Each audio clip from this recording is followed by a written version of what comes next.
Australian Television Network and Associated Stations presents The Bert Newton Show.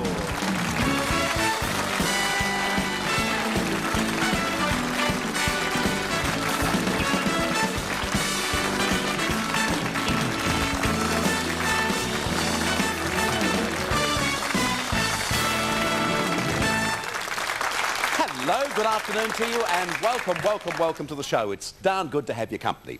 We've got a very exciting show today with lots and lots of people for you to meet. Bernard King is going to join us very soon. Everybody's favourite chef, Bernard King, is going to be with us. What will I be doing at the end of the year? We might have it right by then. Also on today's show, we are going to introduce to you a gentleman who is known for many, many years on This Is Your... John, it might be nice. Leave the place. Yeah, get out of there. I'll do some direction on camera. Leave there and get across to your lovely audience. Your audience is awake, aren't you, ladies and gentlemen? You want to see John Bert. That's the part I don't like. Roger Clemson is on the show today. He, of course, was the star of This Is Your Life for many years, and just very quietly, he's not near a monitor at the moment, we're going to pull a switch on Roger Clemson today, and it'll be his life. So Roger is going to join us, and lots more, including everybody's favourite Samantha Sang, who joins us now with the great old standard, Old Man River. Here's Samantha.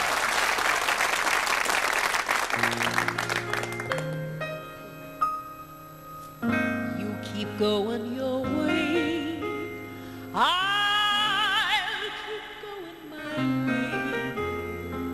River, stay away from my door.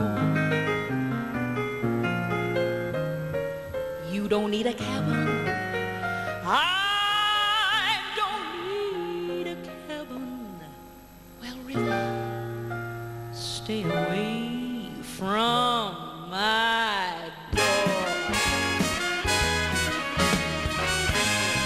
All right now, hey, old man river,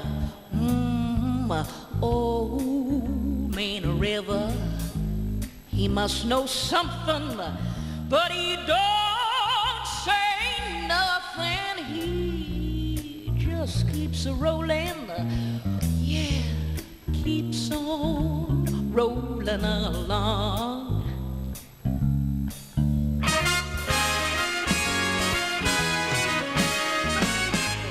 He don't plant taters, no, don't plant cotton, 'cause them that plant them are soon forgotten. But old man River, he just keeps rolling along.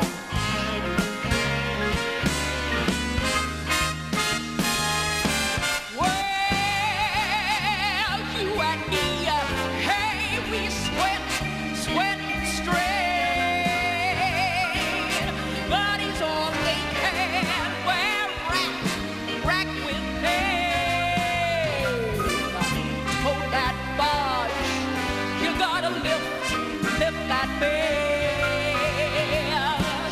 Get a little tired, spend the night in jail. I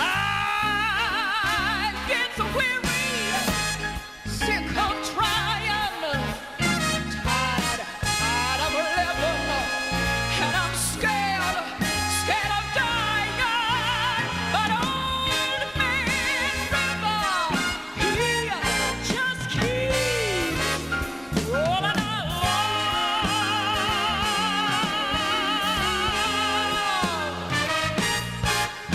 But old man River, he just keeps rolling along.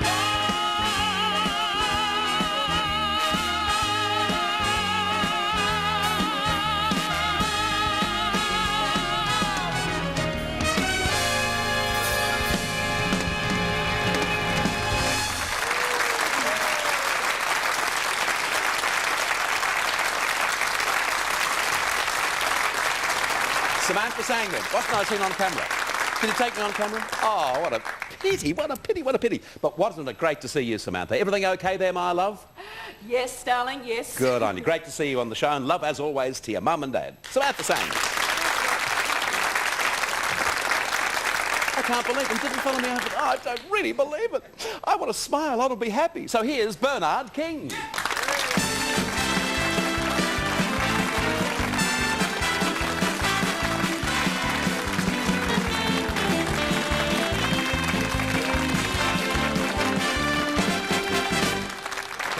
I've got one just like that. You don't! The girl's just finished the hem. You look absolutely wonderful, Bernard. Different, but wonderful. Was all I had. Do you love Samantha Sang? Oh, I love a woman who can blister paint. Pardon? Get those notes out and you can feel the paint crackling on the back wall. Yes. What do you redecorated half a... Oh, a woman who sells a song as well as that doesn't even need to be scored. But you see, where she comes from with her father, Reg Gray, and her mother, Joan Clark, I mean, she'd have to have talent. Is Joan here? She's here. Why didn't she come round? No one tells me anything. Wave and smile. Good on you. Well, I must see her afterwards. Bernard, talking about giving scores and things, back on the old pot of gold. Yes, sir. Were we to take you seriously? Deadly seriously. Yes, I thought so. That was the real... You really meant every nuance, did you? I was very much the serious one, but as the critic there, I tried to offer some helpful advice too. I wasn't just performing as a satirist, taking the mickey out of everybody. Those who had promise, I liked to take the opportunity of suggesting how to develop further. Let me quote you one example of the difference you can make to people. There was a woman appeared, and I even remember her name, it was Zelda, and she was already a mature woman, singing Marlene Dietrich impressions. Falling in love again, always want to do...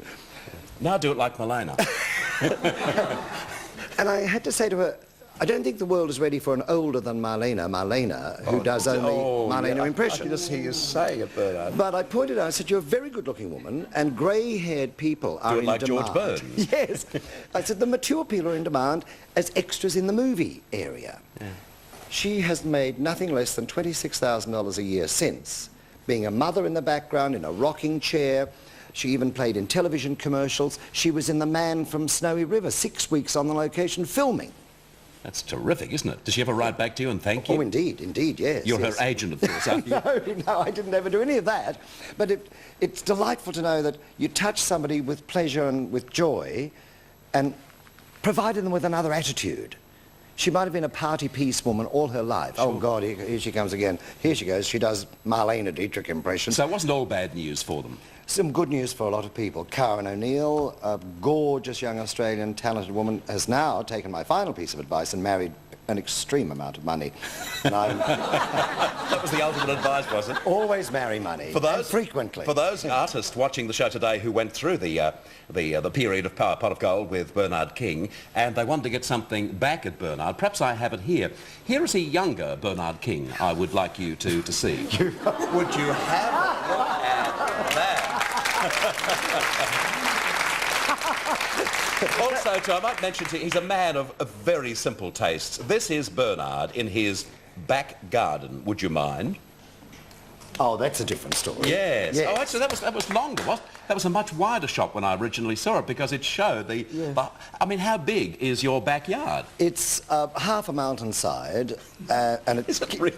Yes, it cascades down the mountain, and it's a perilous job maintaining it, but that's my dedication. I might love my business and the word show, but a garden is real show, isn't it? Right. You've just had a good friend of yours in town, so to make Don Lane ill if he's watching, tell us all about Sammy Davis Jr. Oh, he's such a party man. He tries to tell everybody that he's not doing any of that anymore.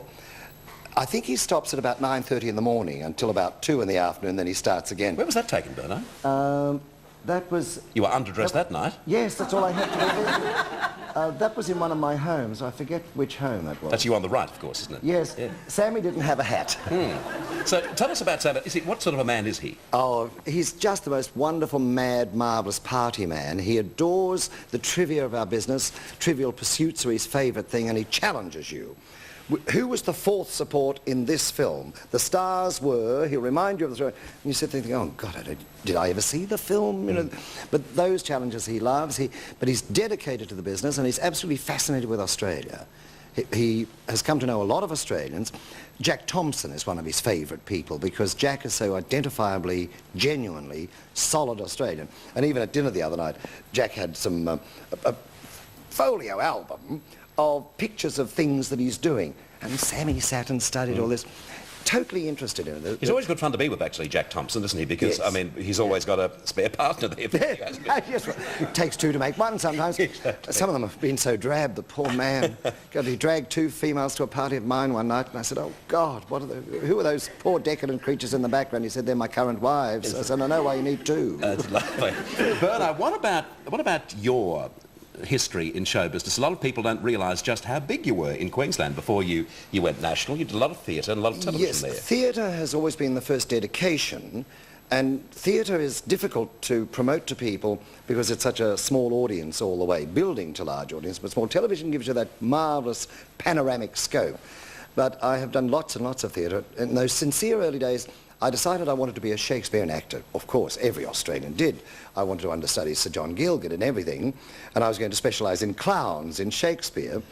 And you can hear me now rehearsing in the bush, can't you? To me, fair friend, thou shalt never be old, for I'm not die. When first thy eye I eyed, thus seemst thou still. If you've just tuned in, I think Bernard's in love with me. Could be that. Bernard, before you go, what about a song, Roy? Because there's a marvellous album which you put out a couple of years ago, which I used to give a lot of airplay to on radio. Yes. And I'm wondering if you'd like to join our ensemble. My marvellous party number, which is a rewrite of Noel Coward's famous number, I've rewritten yet again for the new show that I'm staging, called In the Pink at the Parramatta Riverside Theatre. This is the invitation, by the way. Oh, yes. Just have a look at the invitation that Bernard is sending out. You're coming to the opening night? Well, of course, sure. and I'll wear the feather too. Yes, well, in case you have nothing else. And this time I've written it about everybody we know, and I have an excerpt from it for you today. Lovely, OK. With Joe at the piano. With Joe at the piano, ladies and gentlemen, Mr. Bernard King. And I'll get you, Joe. Quite for no reason I'm here for the season and feeling as high as a kite. I'm swanning around with my ear to the ground and the who's who kept clearly in sight. Oh, the season's such fun with luncheons at 1 and cocktails at 5 on the dot. And the topic, of course, is the latest divorces. Who's done it to whom and with what? I'm staying in shape with a grip on the grape and aerobics are keeping me hearty. We're all madly gay. And needless to say, I've been to a marvellous party with Sonia and Glenn Marie. It was staged open air, and we went as we were, and we stayed as we were. It was free. I've been to a marvellous party. Reputations were wrecked by the score. Some came to flirt, and some dished the dirt, and some found the whole thing a bore. The singles made dates, and the marrieds swapped mates, and I couldn't have enjoyed it more. John Howard looked far from contented, defending his back at the wall. Andrew oozed smug and commented, even the mighty must fall. As the leaders lost votes, the press scribbled quotes, contributing nothing at all. The women looked tense, slightly on the defence, as Andrew expounded on duty. They divided the crowd, the air like a shroud, and John mumbled, "Et tu, you brute." Darren Hinch bitched about status, how tough it can be at the top. He quoted himself, on himself, as himself, and let only Darren's name drop. Jeannie wore shreds of a glad bag, with feathers and sequins and fluff. Bert wasn't there, so Mike Walsh wore the hair. And Stuart wore Janadell's muff. Young Bernard King looked enchanting. So subtle in something quite pink. He'd polished the dome till it sparkled like chrome, but sober, well, just on the brink. He'd polished off most of the vodka and all of the Francois champagne. He'd sipped every notch down a bottle of scotch and poured several gins down his drain. But steady and spouting out volumes he swayed, a piano supporting his back. When asked what he'd like, the room he surveyed, and he muttered, "I'd like something black." The studio crew looked demented. They decided to show up in drag. Well, the sight of these guys all dressed up as chicks, as they posed arm in arm for a couple of pics, with bows in their hair and bells on their... Oh, pardon me, while I remember.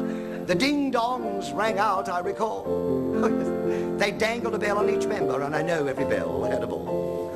The visiting stars fairly sparkled, the night fun, free, and furore.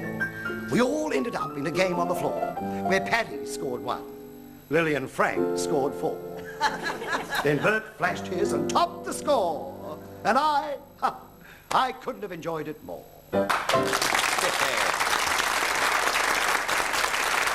Lovely Bernard. Bernard King, ladies and gentlemen. It's great to have him on the show. Well, quite a bit of the time in his song was given to Andrew Peacock, and the happenings of the Liberal Party are not over. We have a new leader in Victoria for the Liberal Party with the latest at State Parliament House. Lena Kaniva is waiting for us. Lena, Hello, what has Bert. happened? Hi, we do have a new leader. Alan Brown has defeated Jeff Kennett in the spill for the leadership, and his deputy now is Roger Pescott. It took them 1.5 hours to decide that today, and there was some speculation that the spill motion would even get up. Jeff Kennett has survived 4 challenges. This is his 5th, and he hasn't survived. Any news on the actual score, the vote? No, we didn't get that at the time. They're still in the meeting, and we were just lucky enough that they were able to come out and give us the news on the first vote. But we're going to speak to the new leader at 1 o'clock, and in light of what's been happening in Canberra, it looks like the new broom has swept down here to Victoria. Lena, did you get a chance of speaking to any of the major players before the meeting this morning? Well, when they went into the meeting this morning, of course, they were trying to be hush-hush, but one of the major supporters of Jeff Kennett in the past, Tom Austin, came out and he thought that Jeff still had the numbers, but obviously he wasn't saying publicly what he thought privately. Lena, as a senior member of and a very experienced member of the press corps, did the result come as a surprise to you? Well, I think that if you go back and hear that it has been going on for 2 weeks now, there have been a lot of rumblings going on, then perhaps it isn't so strange. And what has been happening federally could mean that even though Jeff Kennett is a Peacock supporter, the younger ranks here are trying to get a new face on the Liberal Party in Victoria, and I think they see Alan Brown as doing that, perhaps not in the full time, but perhaps in the interim. Lots of laughter coming from the government sector of the building? Sorry, I missed that one. There's a tram going past. Maybe driven by Jeff Kennett. let me ask you, the Labor Party, the government, any comment from them? No, the government haven't said anything. They're in a party meeting as well, and they made, of course, quite light of what was happening this morning as they went into their party without any pressure on the Labor Party. No, it's all coming from the Liberals today, and I think we'll see when Parliament sits this afternoon a very different setting. I mean, I guess the government will make a lot of political mileage out of this. Lena, thanks for your report. Lena Kaniva. And right throughout the day, of course, in our major bulletin tonight on the 7 Network, the full details of yet another loss to an opposition leader, and once again a Liberal. Jeff Kennett is out, and we have a new leader in Victoria. After this break, someone is celebrating a very special birthday today.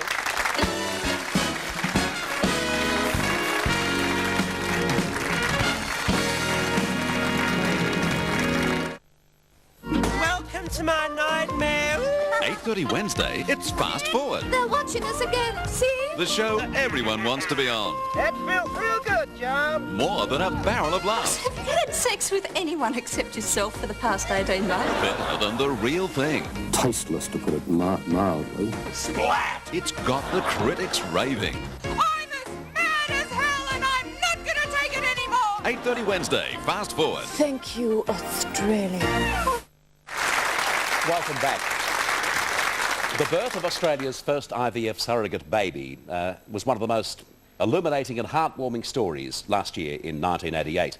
Linda Kirkman gave birth for her sister Maggie, and the result was Alice, who today is celebrating her first birthday. So please welcome Maggie, her husband Sev, and of course the birthday girl, Alice. And everything is there. If you might just like to take a look at at my little table, everything is there to bribe Alice if she screams or cries or even looks unhappy. There are biscuits there, and there are rattles, and there are all sorts of things. Maggie, this time a year plus 9 months ago, all of a sudden you were to be swept into headlines right around Australia. Just take us through the stages of the development of this story which took Australia by storm, as it were? Well, I guess I'd have to go back to 85 when Sev and I were married, about 5 minutes after we met. And Sev said to me, wouldn't it be nice to have children? And by that time I knew I didn't have a uterus and he didn't have any sperm. And I thought, oh, and I've married him too. So then we thought about it a bit longer, and he said, it was Sev who came up with the idea of surrogacy. And the thought had never occurred to me, and I thought Linda would probably be in that. And it still took me a while to come to grips with the idea, because I'd got so used to the idea that I couldn't possibly have children. So we mentioned it to Linda, or no, we had planned to mention it to Linda at a dinner party. And I had opened my mouth to say something, and Linda said, I couldn't have a baby for you, Maggie. And we said, well, how did you know about that? So well, we were going to ask, I said, but we were going to use IVF. And she said, oh, if it's your egg, that's different then. And what upset her was the thought of giving away her own baby. This is at a party you mentioned? Well, it was having dinner at her house. Oh, right. I was going to say, it'd be a wonderful night for the guests. No, no, we didn't do anything that publicly. And then Linda thought it was great. And we stewed it over for a few weeks, and her husband thought it was a good idea after he'd realised it wouldn't upset their children. They went through everything they could think of, every way it might affect their children. And we waited a couple of more months thinking about it until we went to see John Leeton. And we explained to him that Sev was infertile and I didn't have a uterus, but we had this terrific idea. And he went, a lot. And then he said, well, it's medically possible, but I think you might have some problem legally.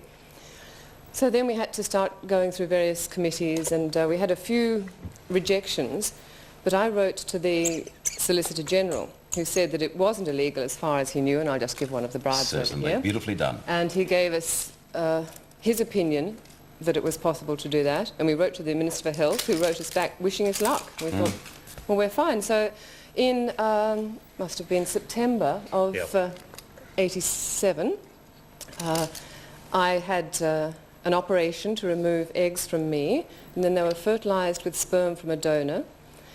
And then when we had 2 embryos from that, they were transferred to Linda.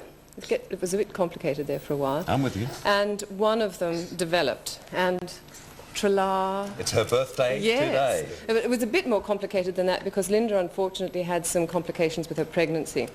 She had a condition called placenta previa, What's where that? the placenta implants much too low in the uterus, almost over the cervix, so the baby can't get out without creating a lot of havoc and probably killing itself and Linda in the process. So she had to stay in hospital for 2 months, which was not part of the plan and was nothing to do with IVF or surrogacy. It's just one of those things that happen with pregnancy because there's a big threat of risk of bleeding. Sure.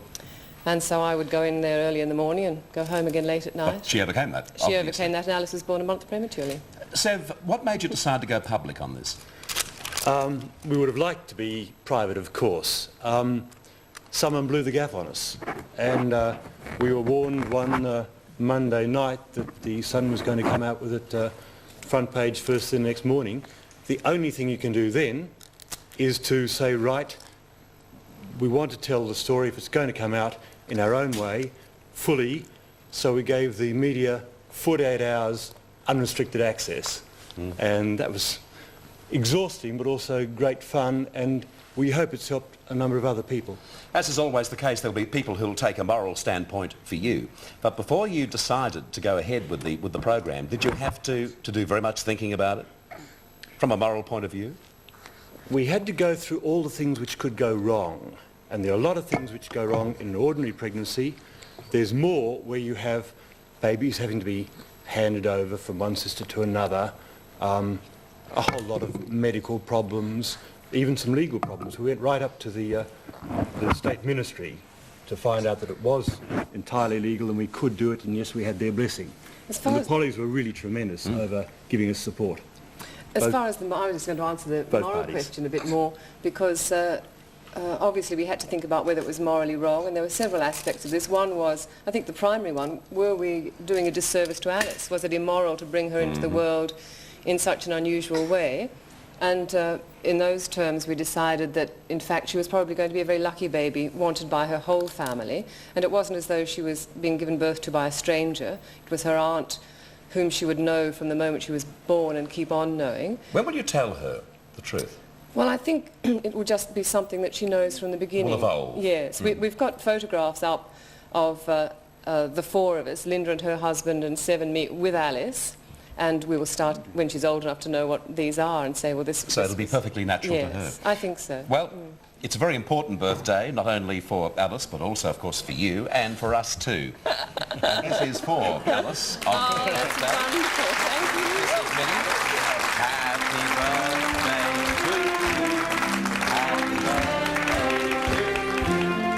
Happy birthday to you. Happy birthday to you. Happy birthday, dear. Happy birthday to you. Happy birthday to you. Thank you, Maggie. Thank you, Sev, and to young Alice, a very long and a very happy life. After this break, Roger Clemson joins us.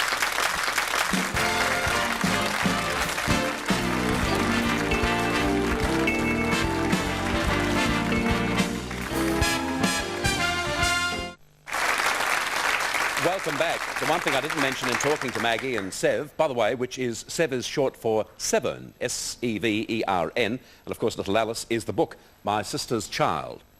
That's the book there, My Sister's Child, and it's, I haven't read it, but I'm told that it's beautifully written and it's a good read. A good singer and a wonderful voice from our next artist, Yu Jixing. The Victorian State Opera Young Artist Program for 1989 have invited him over to be part of their company, and next year he joins the Royal Opera House, Covent Garden. So please welcome, singing the Flower Song from Carmen, Mr. Yu Jixing.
Chemin,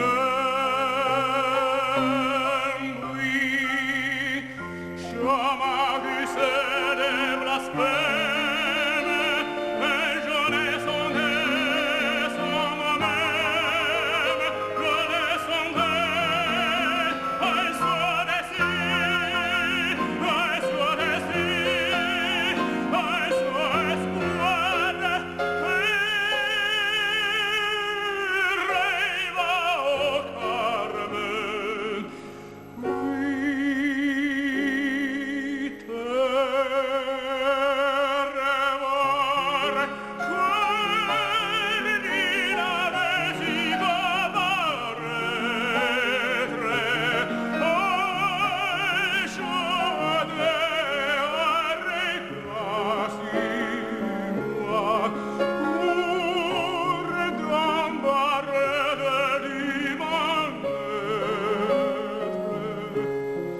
Wonderful voice.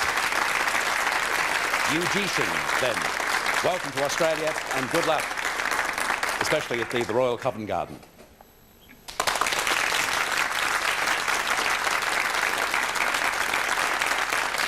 Okay, on with the motley, as they say in the classics, and here's a gentleman who is a pioneer of Australian television, and the people in Sydney are lucky enough to see him back on television. Nationally, we have to wait for a program such as this. Please say hello to Roger Clemson.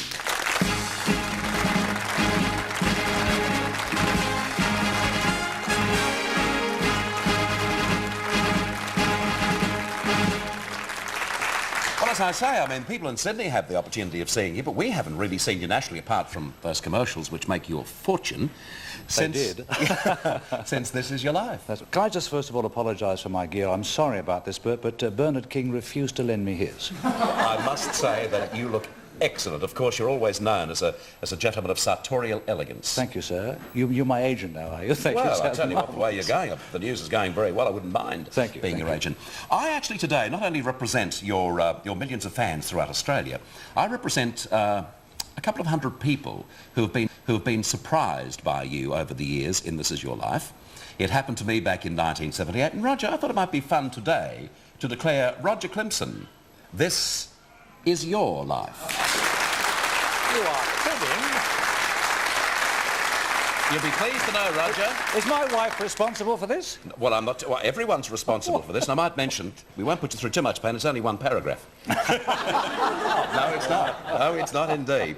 Roger Clemson, your life began in Peterborough in England, right? Correct. Around about just over half 50 years ago. Your father was a butcher shop owner. And here we see a little shot of you enjoying the wonderful delights of the British surf. What? That's you. Tell us about your early years in Where did you get that from? From your wife, I must admit.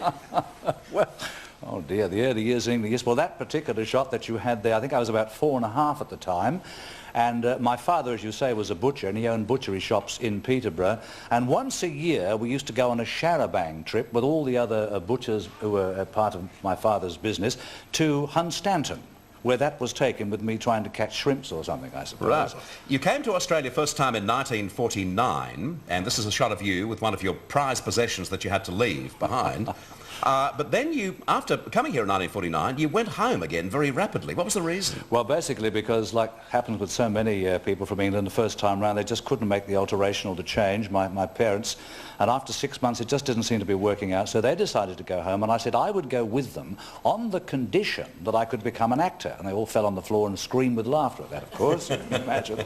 But I persevered, and we went back to England, and I managed, more by luck than judgment, to get into the Royal Academy of Dramatic Art and become an actor, I suppose you could say. And then back to Australia in 1951, so obviously you liked our country. I loved Australia. Which is now your country, of course. Exactly, yes. You started work in radio. You worked in famous serials such as Tarzan. Tell us about Tarzan. Tarzan, yes. I did 1,500 episodes of Tarzan as the narrator.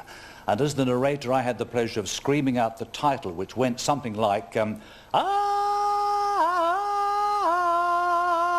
Tarzan, King of the Apes. Now, what? Just do the call again.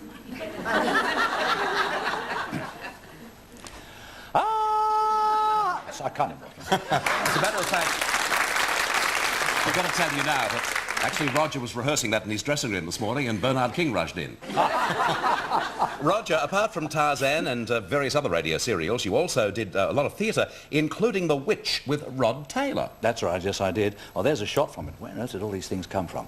That's a shot of myself with Rod Taylor and Barbara Brunton. That was 1952 or 53, that was, a long time ago. Of course, talking about that, can I just add there that Rod Taylor also played the first Tarzan.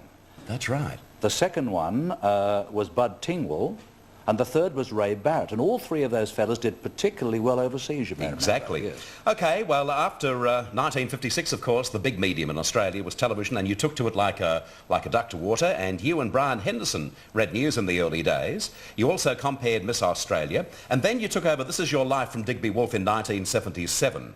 And you surprised people such as John Newcombe, the famous tennis player. He got his. Also Don Dunstan, former Premier of South Australia, and also a little unknown television performer, got his in 1978. Look at the hair, will you? I mean, mine, not yours. Your favourite story concerning This Is Your Life, I'm told, is one about Ron Barassi? Yes, about Ron Barassi. Ron Barassi I had the pleasure of surprising here in Melbourne at the 75th VFL anniversary dinner, which was attended by anybody who was anybody, of course, including the Prime Minister, Mr. Gough Whitlam, and that shows how long ago it was. And they were all wearing penguin suits, of course, all dressed up in dinner suits, and I had the pleasure of going in there to surprise Ron Barassi. And I arrived and I said to people, where is Ron? He's sitting over the far side over there. I said, but which one? He said, it's okay, he's got his back to you. I said, look, I know Ron Barassi from the front, but not from the back. So how do I know which is Ron Barassi? No problem, they said. Look, here's the one sitting over there with the curly black hair, and also he is wearing a blue dinner shirt. Fine. I go in. Ladies and gentlemen, my great pleasure this evening to surprise somebody here for This Is Your Life. Tumultuous applause, everybody stands up, I walk across to the table, and as I just get over there, I suddenly, to my horror, realise that there are two men sitting with their backs to me, sitting side by side with curly black hair and wearing blue shirts. I thought, which is Ron Barassi? So I said, Ron Barassi, and not a single person moved. So again I said, Ron Barassi, and still nobody moved. I thought, this is going to be the greatest disaster of all time, in front of the Prime Minister too. So I thought, well, I've got to do something. So I walked right up to the table and stood between these two men and said, Ron Barassi, This Is Your Life, and I put the book in between the two, and thank goodness one pair of hands came out and took the book. Isn't that beautiful? That's a lovely story, Roger. Roger, something you used to do to your various guests. I want you to listen very carefully to this voice. Roger, you have lovely legs. We should do a play together sometime. Well? It's not Bernard King, I know that. Who is it, Roger? I haven't the faintest idea. Well, nor you should. It's just one of our crew members who fancies you. Roger, one of the most important elements, of course, in This Is Your Life was always the surprise element. Unfortunately today, because of circumstances beyond our control, we had a very nice little surprise lined up for you, but because of a situation which we couldn't overcome, there's no surprise for you. But I do know your family is watching you and they're very, very proud of you. You have, naturally, a wife of, what, 34 years now? Just about that, yes, I have. And how many children? 3. Yeah, and their names? Stephen and Sally and Mandy. And they all live in Sydney? No, one lives in Sydney, Stephen in Sydney, Sally lives in South Australia. Hello, Sally. And Mandy's over in England at the moment. Why wave at the camera? Sally is here to say hello to you. You are. From South Australia, Roger's daughter Sally and her grandchildren, Nikki and Anthony.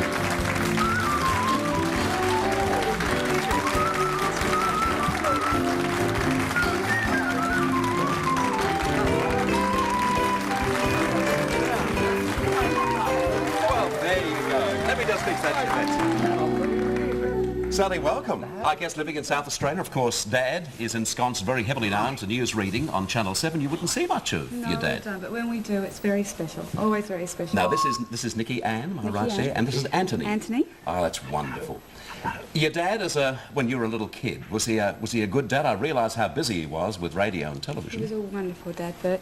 I think one of the things I remember, for me, very intimately, is the time we spent on the boat together, just Dad and I alone. And we'd sometimes just go for a sail, just the two of us. That was always very special. You bet your wasn't it? life it was. I can't believe this. I really cannot believe this. Is this what the 200 people before me felt, was it? It's Exactly. unbelievable. Well, I hope it's a nice feeling, Roger, because I know that when I had my lucky chance on This Is Your Life, it really is quite an experience. And let me tell you, not only to you, Sally, but also to the rest of the family, for people like myself in radio and television, to have a man such as Roger to look up to, not only as a performer, but the way in which he conducts his life, it's a wonderful thing. So thanks for coming over, and to Roger, well, this was just part of your life, but it's been a wonderful life, and thanks for being with us today. Thank you. Thank you very much. Thank you, Bert. What a lovely thought. Roger Clemson. And as I say, for you people in Sydney, of course, you see him nightly. After this break, more to come on The Bert Newton Show.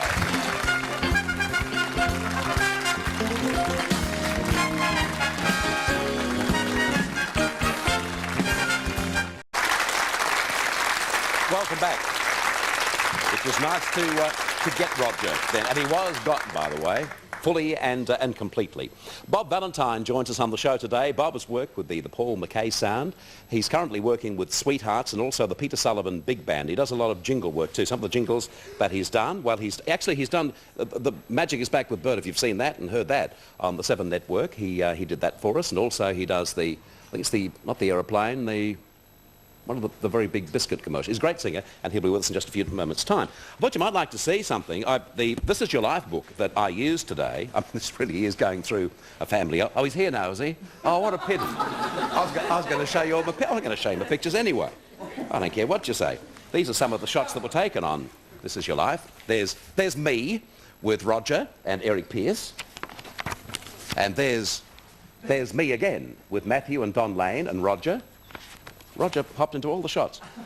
There's me and Don and Roger again and Matthew and Patty. If you'd like a copy of this, just write to the 7 Network. Paid very cheaply. Bob, you got the biggest intro, the biggest rap anyone's ever had on television. They thought he must be in love with this bloke. The reason was he wasn't here. Bob Valentine sings Perfect World. Here he is. Here's Bob.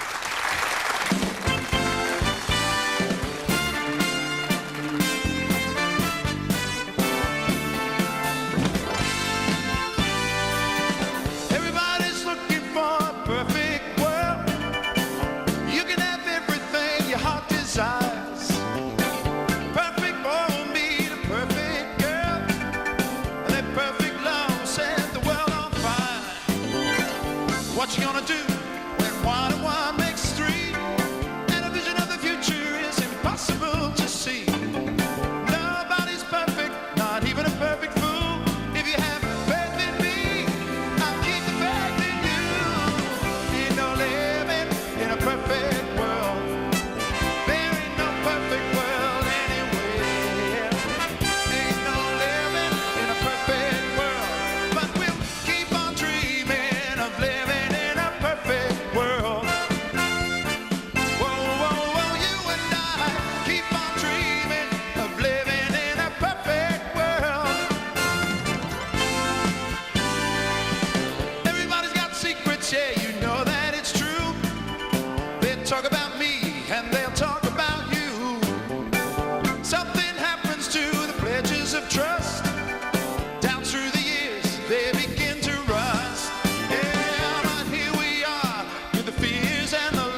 Thank you, Bob. Bob Valentine. Back with you after this break.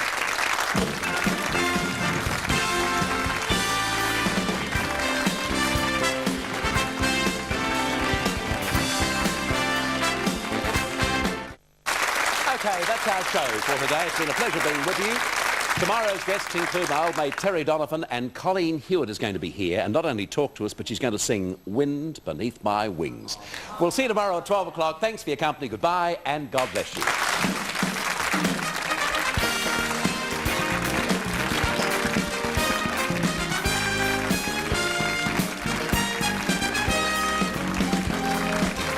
When in Melbourne, our guests stay at the Hilton on the Park. This has been a Jim McKay production for the Australian Television Network.